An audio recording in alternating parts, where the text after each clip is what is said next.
Pues continuamos con este ciclo de entrevistas a protagonistas de la historia del periodismo español. Hoy contamos con don José Luis Gutiérrez, que ha sido uno de los grandes del periodismo. Hoy publica, ha sido yes, porque continúa a día de hoy escribiendo, y hoy publica un artículo, 23 de febrero, un 23 de febrero y Garzón, sobre donde habla de la justicia y medios de comunicación. Hoy vamos a recordar muchos de los casos judiciales donde él fue protagonista.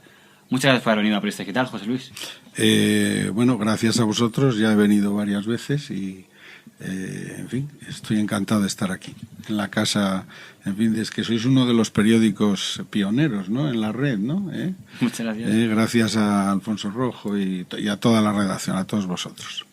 Pues una de las causas que ha sido siempre de José Luis Gutiérrez ha sido la defensa de la profesión periodística frente a los excesos o hasta abusos judiciales. Tenía aquí delante un artículo de una época muy destacada, a principios de los 80, cuando fue condenado Juan Luis Cebrián, que era de la competencia, y inmediatamente un artículo en su defensa en un periódico de la competencia de José Luis Gutiérrez. Ahora ya no existe quizá tanta solidaridad a un compañero de la competencia cuando es condenado, ¿no? Bueno, no solo no existe esa solidaridad, sino que es algunos detrás de las bambalinas fomentan la persecución contra algunos compañeros pues poco dóciles o demasiado críticos o demasiado independientes, como ha sido mi caso, ¿no? ¿Recuerdas este caso de Cebrián? Hombre, claro, porque yo a Juan Luis le he defendido en muchas ocasiones. Es más, recientemente lo he recordado en algún momento. ¿Cómo no me voy a acordar? Es que yo tengo una biografía muy peculiar, una biografía profesional muy peculiar, porque yo he sido amigo de gente pues de mucha relevancia en esto de la profesión. Por ejemplo, yo he sido amigo de Juan Luis Cebrián desde el año 68, pero un amigo muy amigo, o sea, es decir, de quedarme a dormir pues a lo mejor en su casa un fin de semana y de compartir los fines de semana, etcétera, cuando tenía la primera mujer, la madre de sus primeros hijos, Gemma Torallas, etcétera. Bueno, después yo fundé con él, o él fundó conmigo, una revista que fue muy importante, que fue una especie de experiencia in vitro de lo que luego sería El País, que fue una revista mensual crítica con el franquismo, llamada la revista Gentleman, ¿vale?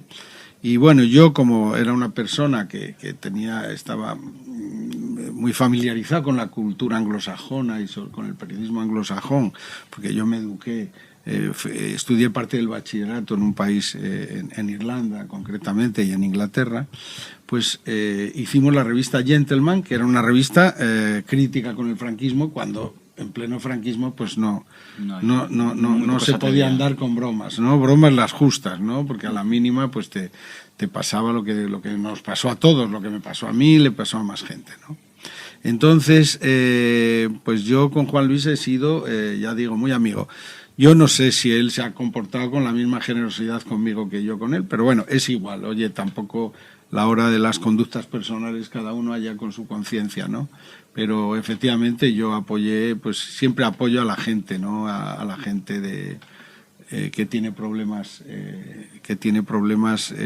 con los tribunales, incluso a gente con la que discrepas al 110% o discrepas muchísimo, como es el caso de Jiménez Los Santos, al que también en su momento apoyé, etcétera, ¿no? Apoyé internacionalmente, porque yo tengo contactos internacionales muy importantes, ¿no?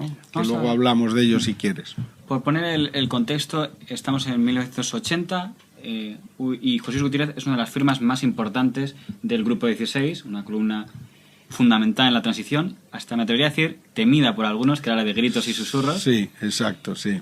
Y en ese momento se produce la salida de Miguel Ángel Aguilar y entrada de Pedro J. Ramírez. Usted ya estaba antes. ¿Cómo fue el ambiente de esa redacción? Juan Tomás de Sala, Romualdo de Toledo, llega Pedro J. Ramírez. Bueno, vamos a ver.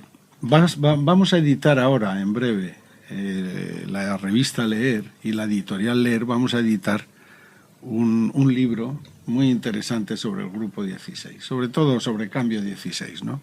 Y ahí se cuenta parte de ello. No soy yo el autor es un profesor, un joven profesor de periodismo, ¿no? Pero, vamos a ver, yo llego al mismo tiempo que Pedro J., porque yo no estaba en el diario. En el diario Juan Tomás de Salas decide sustituir a Miguel Ángel Aguilar por Pedro J. Ramírez. Yo entonces era subdirector de Cambio 16.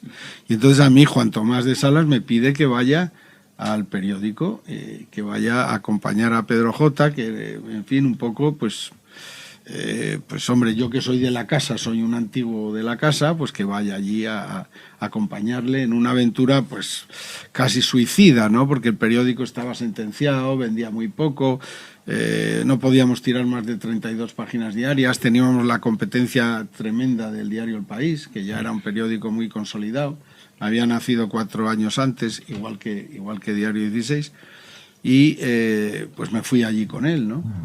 Y bueno, pues aquello fue, pues, en fin, en mi libro Días de Papel está bastante bien contado, sin presumir, ¿no? Está bastante bien contado. Entonces aquello era una redacción que cuando entrabas allí se te caía el alma a los pies. Alfonso Rojo, que está en esta casa, el director de este periódico, lo conoce muy bien porque cuando yo llegué él estaba allí ya, estaba. Entonces, bueno, aquel periódico, pues, en fin, las máquinas de escribir estaban rotas, entonces no había ordenadores, los cristales de la ventana también, había redactores que escribían con bufanda y con guantes, en fin, esa cosa un poco galdosiana o valleinclanesca de una redacción misérrima, ¿no? De esas que te producía aquella impresión tan, sobre todo viniendo de Cambio, que era una revista importante, que tenía muchos medios y que tenía una redacción muy confortable y muy grande y muy cómoda. Entonces llegabas allí y volvías un poco a la España casposa de Valle Inclán, ¿no? De las redacciones cutres de Luces de Bohemia, ¿no? Y aquello fue una aventura prodigiosa. Tuvimos ahí, nosotros estábamos siempre al borde del abismo, porque apostábamos, hacíamos un periodismo muy duro, muy fuerte. En el 23F, por ejemplo, pues fuimos tremendamente audaces. Pues frente, hay varios casos del 23F sobre los que le quería preguntar, a ver si para recordarlo conjuntamente. Por ejemplo, un incidente que nos ha llamado mucho la atención es que usted publicó vínculos de la agencia EFE con reuniones que podía haber habido con Luis María Ansón, con gente, con la General Armada y con elementos que deben ser vinculados. Sí, esas columnas, efectivamente. Bueno, es que vamos a ver, nosotros tuvimos que retirar una portada en Cambio 16, tuvimos que retirar una portada después del golpe, porque en esa portada, que era un desplegable de estas que se despliegan, aparecía un dibujo de, creo que recordar que de Ortega, Enrique Ortega, en dibujo en el que aparecía todo el nuevo gobierno que iba a salir del 23F. El famoso gobierno Armada, con Felipe González. Exacto, sí, y con más gente. Felipe González de vicepresidente, había más gente. Y Ansón era el ministro de Información. Ansón era un hombre muy bien relacionado con Armada, y en la agencia EFE empezaron a producir escritos muy favorables a Armada. Y entonces el gobierno de la UCD entonces pues creyó oportuno censurar en alguna ocasión, no censurar, sino llamar la atención a alguien en la agencia EFE para que retirara alguna información sobre Armada, ¿no? Pero bueno, son viejas historias que, claro, pues en fin, ahí eran aquellos tiempos. Hoy he leído en un periódico también que Alfonso Guerra pues estaba, según un escrito de un militar, no recuerdo en qué periódico, leo uno tantos ya, porque yo empiezo con los extranjeros por la mañana, me leo el New York Times, luego el Wall Street Journal, en fin, y después, pues Alfonso Guerra parece ser que dio el ok al gobierno de gestión, ¿no? Al famoso gobierno de concentración, aquel que decía, vendrá, cuando dijo el capitán Muñecas aquello, la autoridad, por supuesto, militar, ¿no? O militar, por supuesto, ¿no? Otro artículo también del 23F, Diario 16, creo que era, no sé si era director adjunto. Yo era el primer director adjunto. Después había un segundo director adjunto que era Justino Sinova. Pues publicaron ustedes, consiguieron algo que en aquella época era que era el sumario antes de que saliera. Y de hecho aquí, en esta columna, usted se mete con el Diario El País, porque el Diario El País, curiosamente, por Miguel Ángel Aguilar, dice, yo creo que porque eras director de Diario 16, Sí. que igual, a ver si eso va a ser una filtración interesada de gente cercana a los golpistas. Ya. Entonces usted critica, dice, en broma, os queremos mucho, pero eso de decir que... Bueno, eran las pequeñas rencillas, las pequeñas envidias, porque claro, todo el mundo pensaba que al irse Miguel Ángel Aguilar no íbamos a lograr sacar el periódico adelante, ¿no? Y al final Pedro J. se lanzó, porque aquello era... no era el sumario, yo creo que era la declaración al fiscal de Tejero. Y claro, era un tocho así de gordo, pero eso yo creo que ahora ya lo puedo contar. Eso a los 2 o 3 días el país también lo dio, porque se hizo con el mismo documento. Pero claro, nosotros estuvimos tirando 24 horas al día con la famosa rotativa de la señorita Pepis, que le llamábamos así porque estaba en una planta quinta, era una rotativa minúscula, y durante varios días estuvo tirando sin parar periódicos porque la demanda era enorme, ¿no? Entonces hicimos ahí unas ilustraciones muy de cómic que hacía Fernando Rubio, un dibujante que trabajó con nosotros, un chico que era argentino, que tristemente ya murió, ya falleció, aunque falleció muy joven, y por las fotocopias veo que ahí está, que aparecen Armada, Tejero, los guardias civiles, etcétera. Pues efectivamente eso nos dio un empuje tremendo en la venta del periódico. Nosotros teníamos los pasillos llenos de bobinas, y veíamos como aquellas bobinas eran devoradas un día y otro, después de otro, tal, ¿no? Y Miguel Ángel Aguilar pues hizo ahí, pues eso, en fin, movido por pues eso, un periódico rival, con aquella tontería de los golpistas y tal, que va, luego la dieron ellos también. Y además no venía de los golpistas, venía de un colega nuestro, que fue el que la consiguió, que era una agencia que nos nutría a nosotros, que era Manu Leguineche, Era Manu Leguineche. Yo creo que la filtración se produjo desde esa agencia. Ya ahora yo creo que ya se puede decir. Yo creo que eso vino de la agencia, me parece que se llamaba entonces Fast Press o similar, ¿no? O Colpisa o algo así, no recuerdo muy bien. Lo que nadie puede negar, y antes lo comentamos, que Diario 16 consiguió molestar tanto a los golpistas que llegaron a provocar la expulsión del representante de Diario 16 del juicio, sino que no declaraban si estaba ahí el representante de Diario 16. Claro, es que el representante de Diario 16 era en aquel entonces Pedro J. Ramírez, el director, porque se empeñó él en ir. Entonces le expulsaron, evidentemente, y se organizó una escandalera internacional tremenda. En el periódico de hoy, o sea, de mañana, de ayer, el día 23. De ayer, el periódico del 23 de febrero del diario El Mundo, Pedro J. publica una doble página que creo que se titula Mi segundo 23F, donde relata aquel episodio, pues cuando salió en la portada del Herald Tribune, cuando salió en el New York Times, salió en toda la prensa internacional, o sea, un editor, es decir, un director que es expulsado de la sala de los golpistas, del juicio de los golpistas, ¿no? El fulminante fue una entrevista de Adolfo Salvador con un soldadito de a pie. Se metía ahí con Álvarez Arenas o algo así. Sí, no, venía a decir cómo entré en el Congreso. Y este soldadito cuenta, me parece que era de la división acorazada, era un soldado de reemplazo, y cuenta cómo le forzaron a ir al Congreso con las tropas de la división acorazada que llevó el comandante Pardo Zancada allí, ¿no? Y bueno, eso creó tal desasosiego que a Pedro J. le montaron un escándalo tremendo, y entonces yo le sustituí al día siguiente. Entonces dijo, mientras esto va al Tribunal Constitucional, vete tú y cubres la información. Y entonces yo estuve allí 3 meses y varios días, todo lo que duró el juicio, compitiendo allí con Martín Prieto, que era del País, y yo, que era Diario 16, hacíamos los dos una página cada uno, y competíamos ahí, ¿no? Porque viejos cuates, ¿no? Viejos amigos, porque yo con Martín Prieto, pues había estado también con Juan Luis Cebrián, él era subdirector del País entonces. Y las ilustraciones de otro amigo común, de otro amigo mío, José Luis Verdes, el pintor, que también ha fallecido. Entonces, José Luis Martín Prieto tenía una enorme ventaja sobre mí.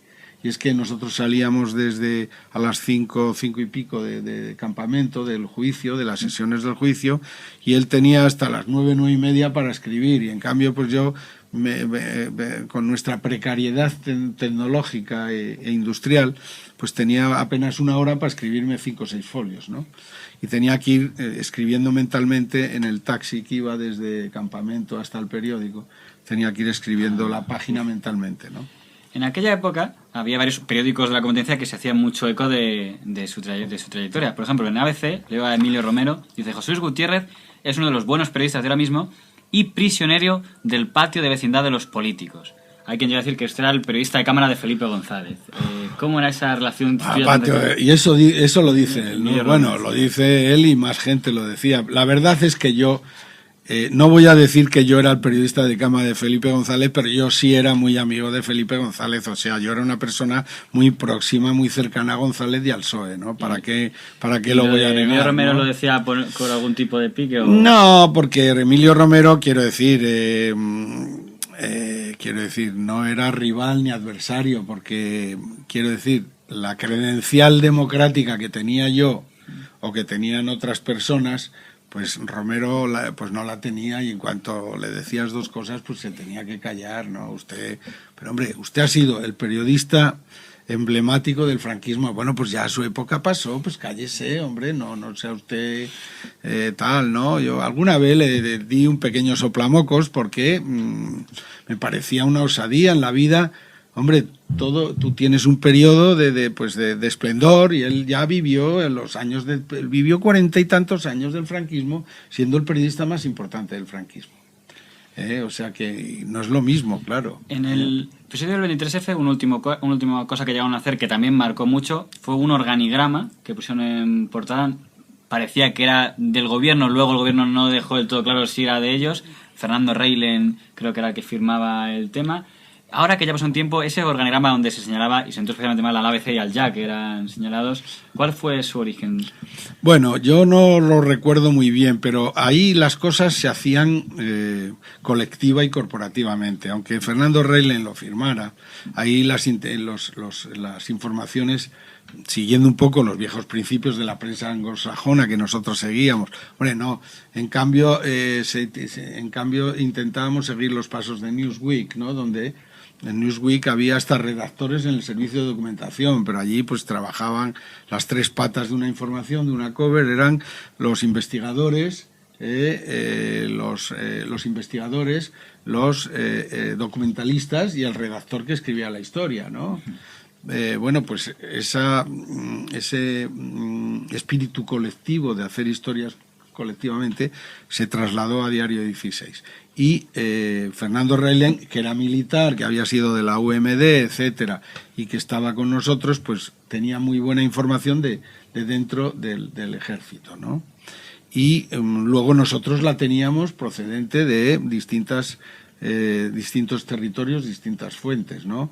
De entrada las mías, que yo estaba en campamento, ¿no? Y luego había las propias de Pedro J, que él siempre funcionaba como un reportero, ¿no? Y luego, bueno, ahí lo del ya, es que hubo... Llegó a ver hasta editoriales contra usted del ya. Sí, lo sé. Hubo un director bastante rarito, que era Castaño, yo, pues en fin, escribí algunas cosas. Hombre, es que la verdad es que salir en defensa de aquella gente pues era complicado, sobre todo cuando aparecieron listas negras donde se suponía que nos iban a detener pues yo estaba el número 1, el número 2 de aquella lista. De los golpistas. Sí, que si hubieran triunfado pues nos iban a detener y vete a saber lo que nos hubiera pasado, ¿no? Pues, hombre, en aquel entonces todavía estaba funcionando pues el espíritu ese de missing y tal, ¿no? Evidentemente luego no fue lo mismo, porque sí se vio en el Congreso de los Diputados, sí se vio que los guardias civiles y que Tejero y que no tenían intención de herir ni matar a nadie, ¿no? Eso sí se vio, dispararon al aire, etcétera, ¿no? Pero, bueno, en aquel entonces, pues oye, dices, aquello ha fracasado, pero ¿qué hubiera pasado si ganan, no? Entonces, entonces nos parecía, había algunas plumas, sobre todo del diario Alcázar y sobre todo del Ya, que hacían cosas muy raras. De un Ya muy raro, porque el Ya, no nos olvidemos que el Ya era el periódico que había fundado el Herrera Oria, era El Debate, el del cardenal Herrera Oria, que era un periódico democrático. La primera escuela de periodismo de España la fundó Herrera Oria en El Debate, y yo fui egresado en esa escuela de periodismo.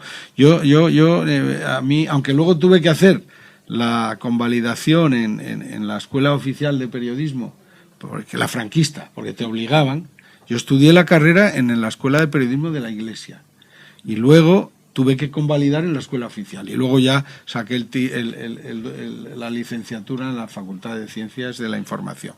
Pero claro, bueno, aquello fue, pues, en fin, había voces, tenían mucho poder todavía. Ricardo La Cierva, que había sido ministro comunista ya, llegó a querellarse contra usted. Sí, contra mí y contra Fernando Jáuregui, que estaba entonces allí, que le llamó el Ciervo Ricardo, en fin, unas cosas terribles.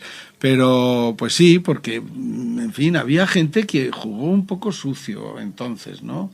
A ver qué pasaba, tal.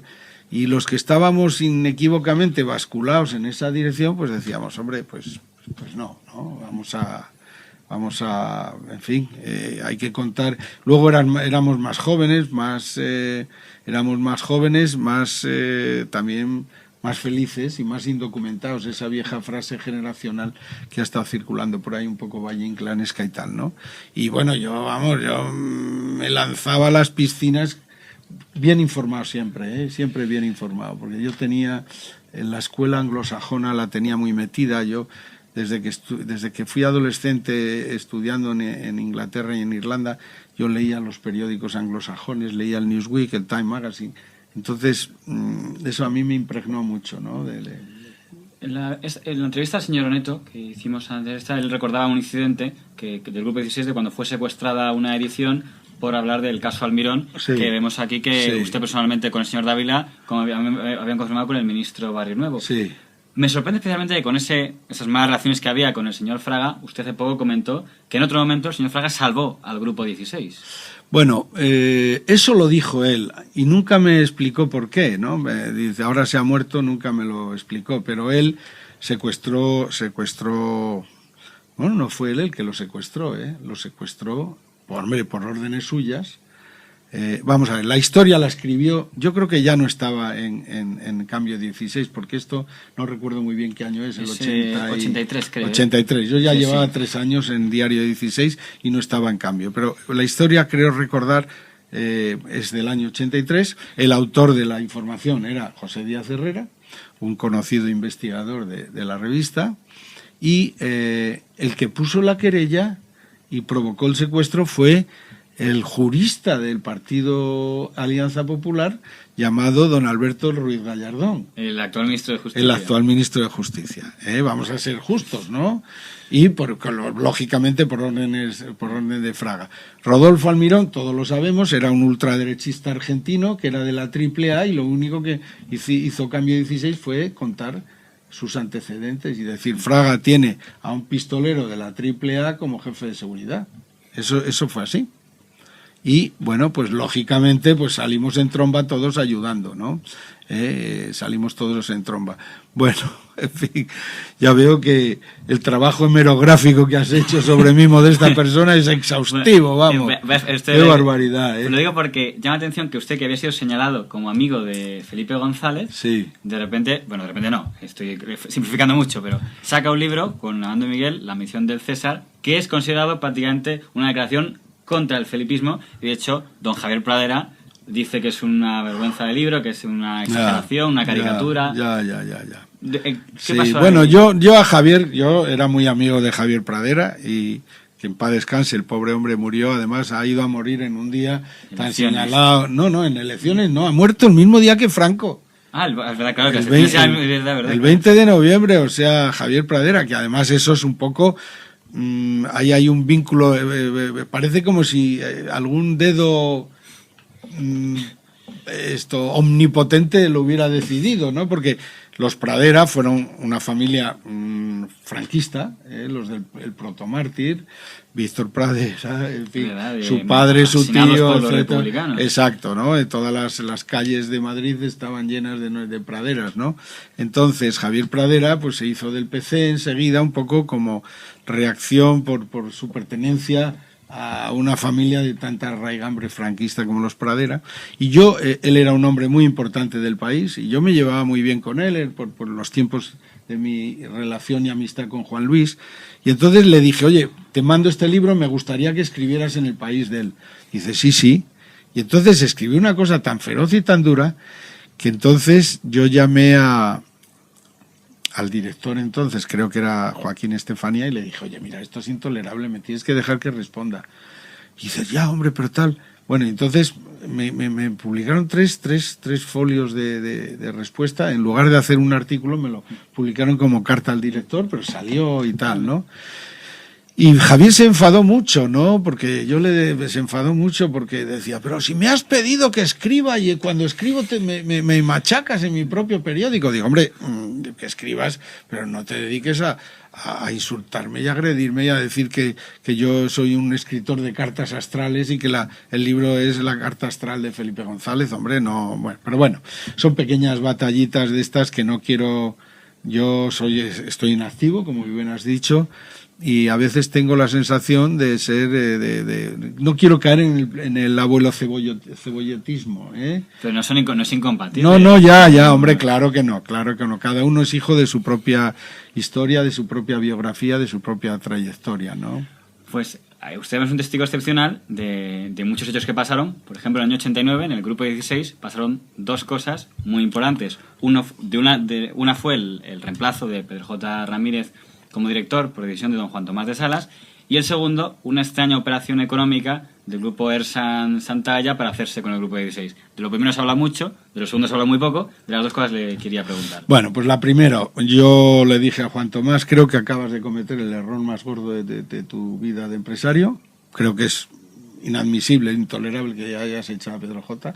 Yo era su primer director adjunto, y entonces promoví un escrito de protesta de todos los directores adjuntos, que entonces éramos Justino Sinova, yo, y había llegado uno nuevo que venía del país precisamente, que era Antonio Alférez.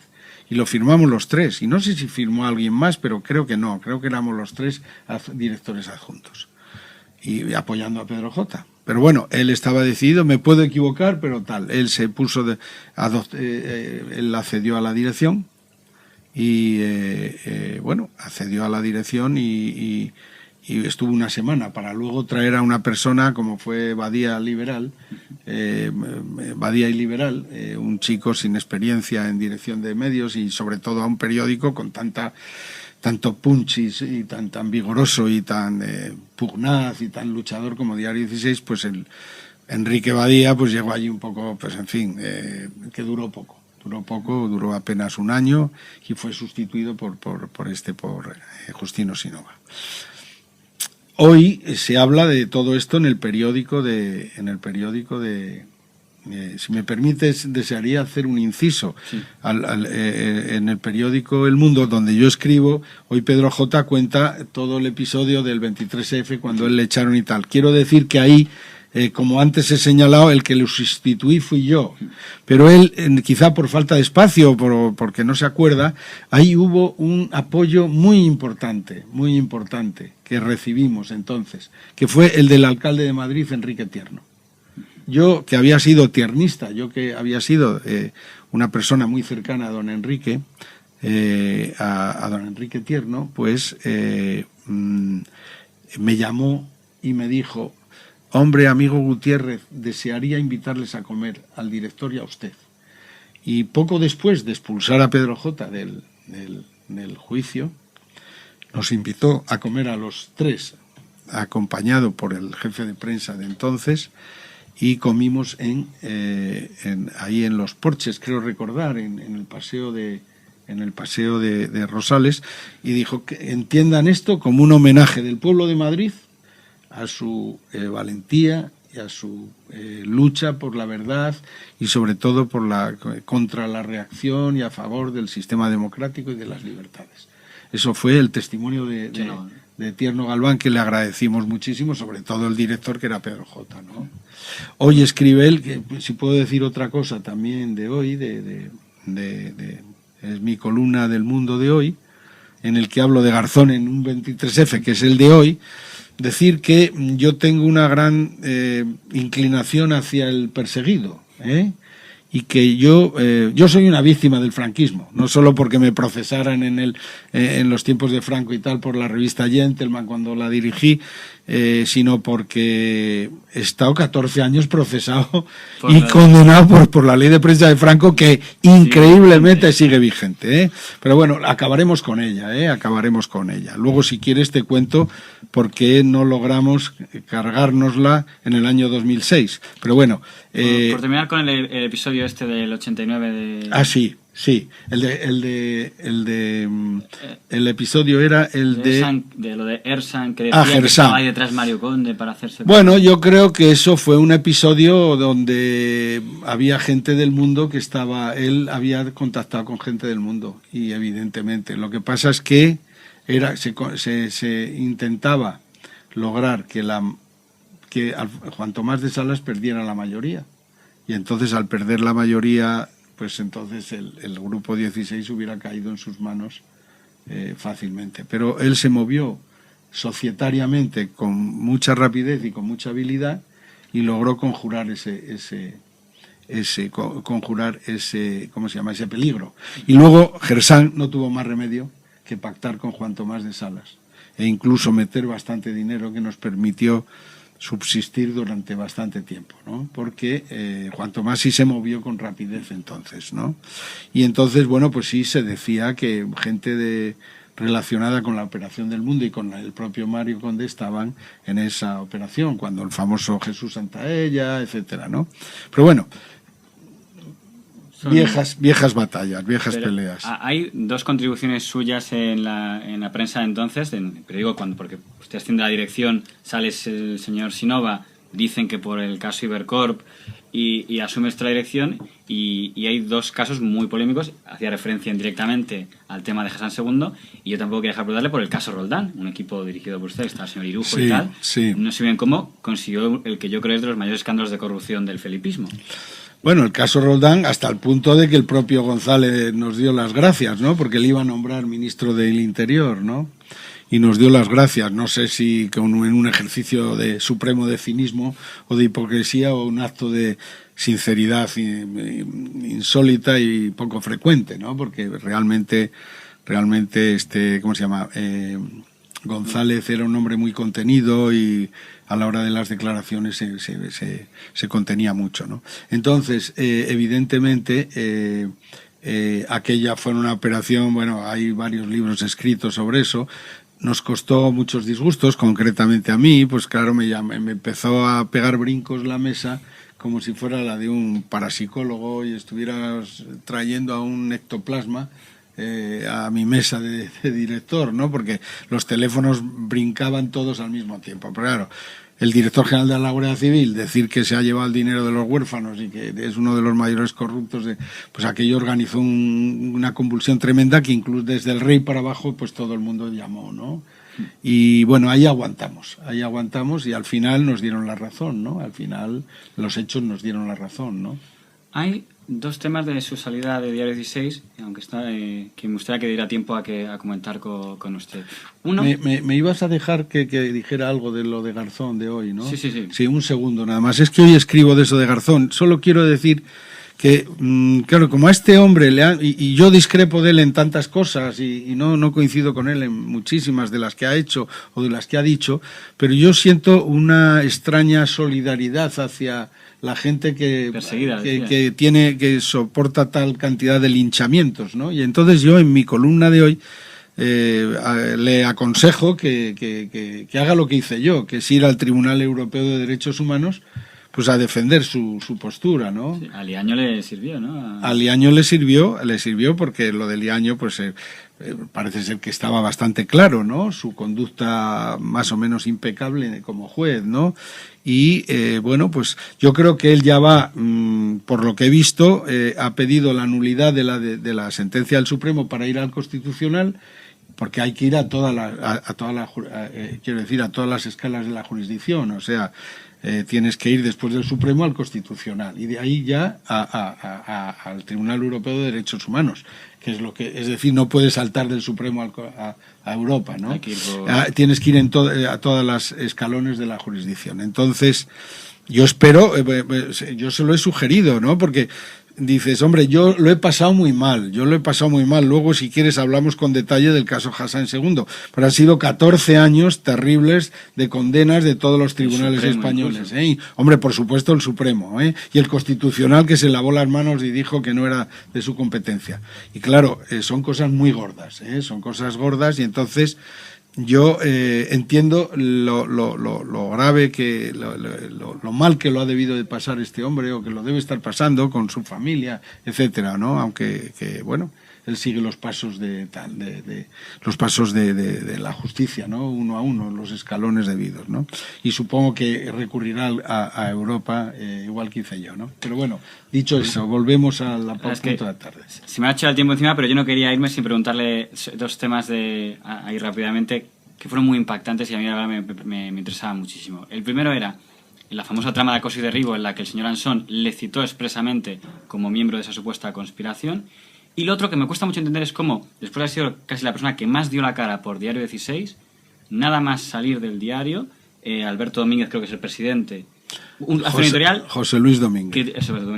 Hace un editorial prácticamente poniéndole a usted de vuelta y media, que creo que nunca he visto algo así en un periódico. Sí, bueno, ese editorial lo hizo el gobierno, lo hizo el PSOE, porque a mí quien me echa es el PSOE. A mí me echa Felipe González y el señor Rubalcaba, que es el que... Eso entonces se dice que cada ministro se ha reunido con Domínguez y le ha dicho... Claro, con José Luis Domínguez, pues yo está todo archicontado. En mi libro Días de papel ahí viene todo, o sea que no... Eso quiero decir, a mí me echa el gobierno. Y ese editorial era basura fascista, además, era chatarra fascista. Y Ansón tuvo entonces el gesto de brindarme las páginas del ABC para defenderme, y publiqué un artículo de respuesta a la editorial, ¿no? Se acabó nuestro silencio, joder. Eso siempre lo han dicho, o sea, siempre que echan a un director siempre dicen, se acabó nuestro silencio. Y otra cosa que suelen decir también es, estamos donde estábamos. O sea, que el periódico no iba a cambiar, no iba a hacer nada. Pero bueno, a estas alturas de curso ya todos sabemos quiénes somos cada uno, y al final la verdad se va abriendo paso, al final la verdad se abre paso. Pero eso son batallitas de entonces, ¿no? ¿Y lo de Ansón? Bueno, yo creo que Ansón, él se vanagloria de tener muy buenas relaciones con Felipe González, y bueno, él hizo ahí un disparate, porque acusarnos... Yo creo que la respuesta más ingeniosa de todas las escuchadas entonces, cuando aquella chatarra barata, es decir, o sea, queríamos echar al rey, o sea, era la conspiración era la conspiración republicana, era echar al rey y echar a Felipe González. Y como no podíamos echarle por métodos democráticos, según Ansón, pues entonces nos habíamos dedicado a conspirar. Y salíamos todos los días en todos los periódicos. O sea, oiga usted, si los perseguidos éramos nosotros, no el gobierno, ¿no? Pero bueno,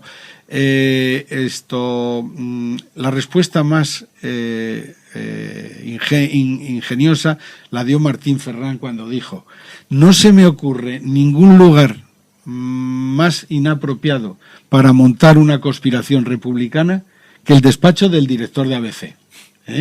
Cosa que pues porque esa era la historia, decía que íbamos a conspirar a su despacho y tal. Pero bueno, eso ya Pedro J. en sus libros lo ha desmontado, con mucho humor y sin preocuparse demasiado. Ahora compartimos páginas en el mismo periódico. Efectivamente. Pero bueno, hombre, no hay que olvidar las cosas no hay que olvidarlas, y los errores que se cometen y tal, ¿no? Pues no hay que olvidarlos. Entonces ahora, pues en fin, intentan maquillar lo que pasó entonces, pero bueno, ¿no? Pues se me ha acabado el tiempo, pero me voy a intentar... ¿Se ha acabado el tiempo? Pero yo quisiera volver a invitarle porque se han quedado muchos temas en el tintero. Pues sí, hombre, sí, claro. Yo encantado de venir aquí con vosotros, hombre, encantado. Nos ha venido bien lo del 23F, que ha coincidido con el 23F, ya que hemos hablado mucho de este tema. Y dejamos pendiente de continuar esto con don José Gutiérrez. Gracias. Sí, adelante. No, solo cerrar esto, que antes decía que Garzón ha sido una víctima involuntaria del franquismo, porque se metió en ese dibujo absurdo en esa cosa absurda de buscar las víctimas del franquismo sin estar capacitado legalmente para ello. Y yo sí que soy una víctima del franquismo, como he dicho antes. O sea, somos 14 años con la ley de prensa de Franco, y yo estoy ahora en una cruzada, igual entre comillas.